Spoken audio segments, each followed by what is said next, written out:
자견남자, 자로불열.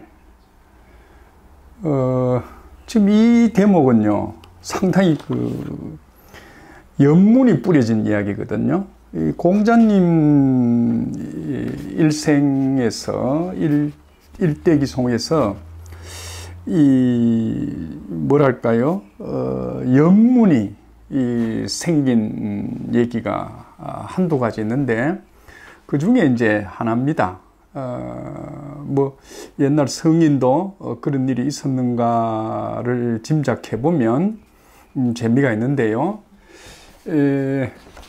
공자님께서 이 말입니다. 그러니까 우리 선생님께서 자견남자, 남자라는 사람을 만났더니 제자 자로가 불쾌하게 여겼다, 이런 얘기입니다.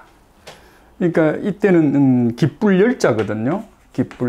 기뻐하지 않았다 이러니까 소위 불쾌하게 여겼다.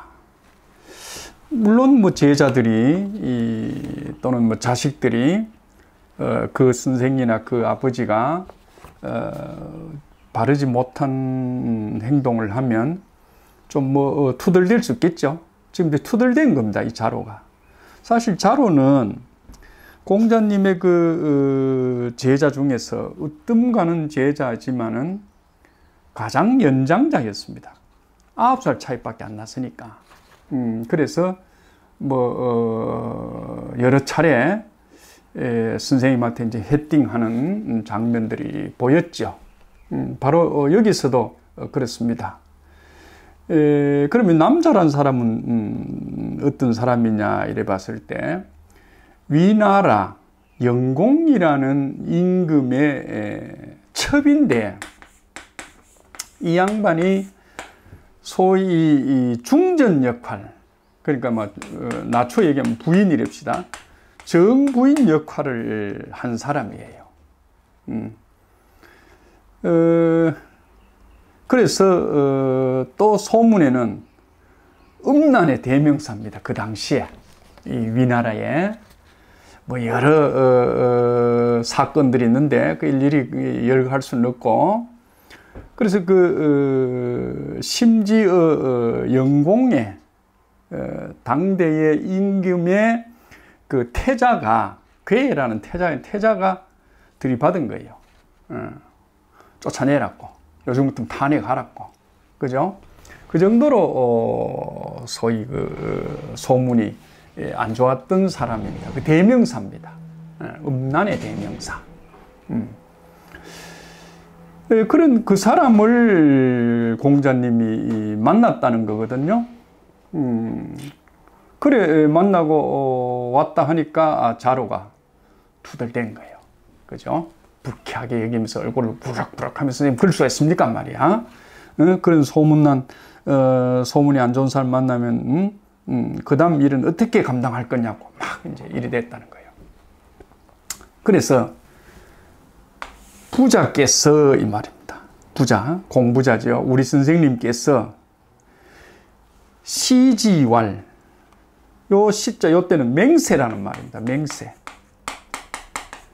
맹세코 말하기를, 그 사실이죠. 요 만나고 왔다는 사실을 맹세코 말하기를,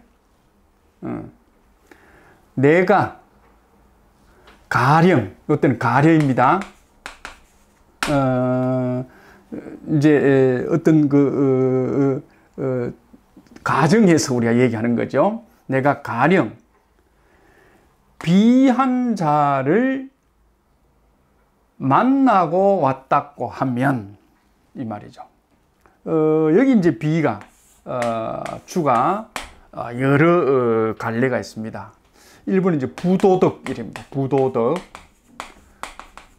내가 가령 그 사람을 만나가 부도덕한 일을 행했다고 하면 하늘이 나를 싫어할 것이다. 하늘이 나를 미워할 것이다. 이렇게 이제 새기는 게 일반적인 예입니다. 90% 정도. 근데 이제 다산 선생이 뭐라고 했느냐. 다산 선생은 내가 가령 남자라는 소위 사람을 만나야 되는데 만나지 않았다고 하면 이렇게 해석합니다. 뭐 옳고 그르고는 여러분들이 판단하시고, 만나야 될 사람인데, 다시 말하면 당시에 소위 공자님은 위나라에 어떤 일을 도우고 있었거든요. 도우고 있었는데 일을 해주고 있었기 때문에 소위 이제 임금의 부인이잖아. 임금의 부인. 그러니까 그 사람들하고도 내통을 해야 일이 될 게 있고, 되지 말아야 될 게 있잖아. 그죠? 공자님은 아마 그런 일 때문에 자꾸 이 남자라는 소위 부인이 자꾸 공자님 보고 자꾸 만나자 하는 거예요. 내가 좋은 소수를 주겠다. 또는 좋은 끈을 내가 소위 수용하겠다. 그래서 임금에게 내가 얘기를 해주겠다. 이런 식으로 자꾸 얘기가 들어오니까 이제 이 빗자가 다산선생님처럼 새길 수 있는 거예요.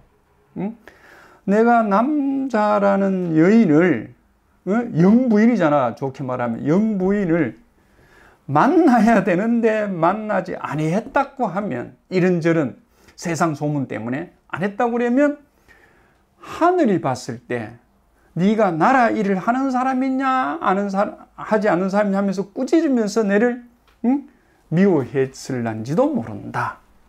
미워했을 것이다 라고 이제 이렇게 소위 바로 얘기를 하는 거거든요. 자, 한 번 더 얘기를 하겠습니다. 공자님께서, 우리 선생님께서 소문이 별로 좋지 않는 남자라는 임금의 영부인을 만나고 오니 자로가 제자 중에 소위 뭐라 할까요? 바른 소리를 잘하는 자로가 불쾌하게 여기면서 선생님 앞에서 투덜거렸다. 그러니 부자 선생님께서, 그죠? 이제 큰 선생님 얘기하는 거죠. 아마 이 밑에 이제 제자를 썼으니까 아마 이 자로를 뭡니까? 제일 큰 사형이잖아. 제자 중에서 큰 사형이니까 아마 이렇게 따로 소위 그 공자님을 한 번 더 높이는 표현을 이렇게 썼는 것 같아요. 부자 큰 선생님께서, 그죠? 시지왈, 만나고 왔다는 사실을 맹세코 이렇게 얘기를 했다. 이게 이제 따옴표입니다. 이렇게 따옴표입니다. 맹세코 이런 얘기를 했다. 내가 만나지 말아야 될 남자라고 해서 만나지 않았다고 하면, 가령, 그죠? 가령 만나야 될 사람을 만나지 않았다고 하면 이 나라, 이 천을, 이 나라를 합시다. 나라. 이게 이제 하늘이잖아요. 나라의 문제를 해결하지 못하니까 하늘이 분명 그 문제를 가지고 나를 미워하고 싫어했을 것이다. 나를 미워하고 싫어했을 것이다. 이게 이제 대체로 일반적인 우리가 얘기라고 볼 수 있겠죠. 여러분 제가 여기에 있는 주석을 한번 제가 원문인데 원문을 보고 그대로 한번 풀어보게 참고를 하세요. 남자는 위령공의 부인인데 음행하다고 소문이 났다. 그래서 공자님께서 위나라에 갔을 때, 도착했을 때 이 남자가 자꾸 뵙잡고 여러 차례 소위 연락이 왔다. 공자는 사절을 했지만은 뵙지 아니하고는 만나지 않으면 안 될 정도로 자꾸 청이 들어왔다. 옛날에 한 나라에 일을 맡아서 해 주려고 하면 소군질, 이를 표현했습니다. 소군질. 이 소군이 부인입니다. 영부인입니다. 영부인. 소군이. 군은 군주는 임금을 하죠. 지금 위령공을 얘기하는 거고, 소군은 뭡니까? 소위 뭐랄까요? 영부인이죠. 영분을 만나는 것이 그 당대의 예였다. 이랬습니다. 그렇기 때문에 그러한 사실까지 모르는 자로는 선생님한테 대들면서 불쾌하게 여겼다. 이런 얘기죠. 뭐 우리가 여러 가지로 살펴볼 수 있습니다만은 남자는 결국은 뭡니까? 영공의 태자 큰 아들을 뭡니까? 추방시키고 쫓아내고 그 동생을 첩이라는 그 동생을 소위 자리에 앉추고 또 뒤에서 막후 정치를 했다고 알려져 있죠. 여러분 대충 무슨 뜻인지 짐작이 가지요. 예, 그 정도로 하겠습니다.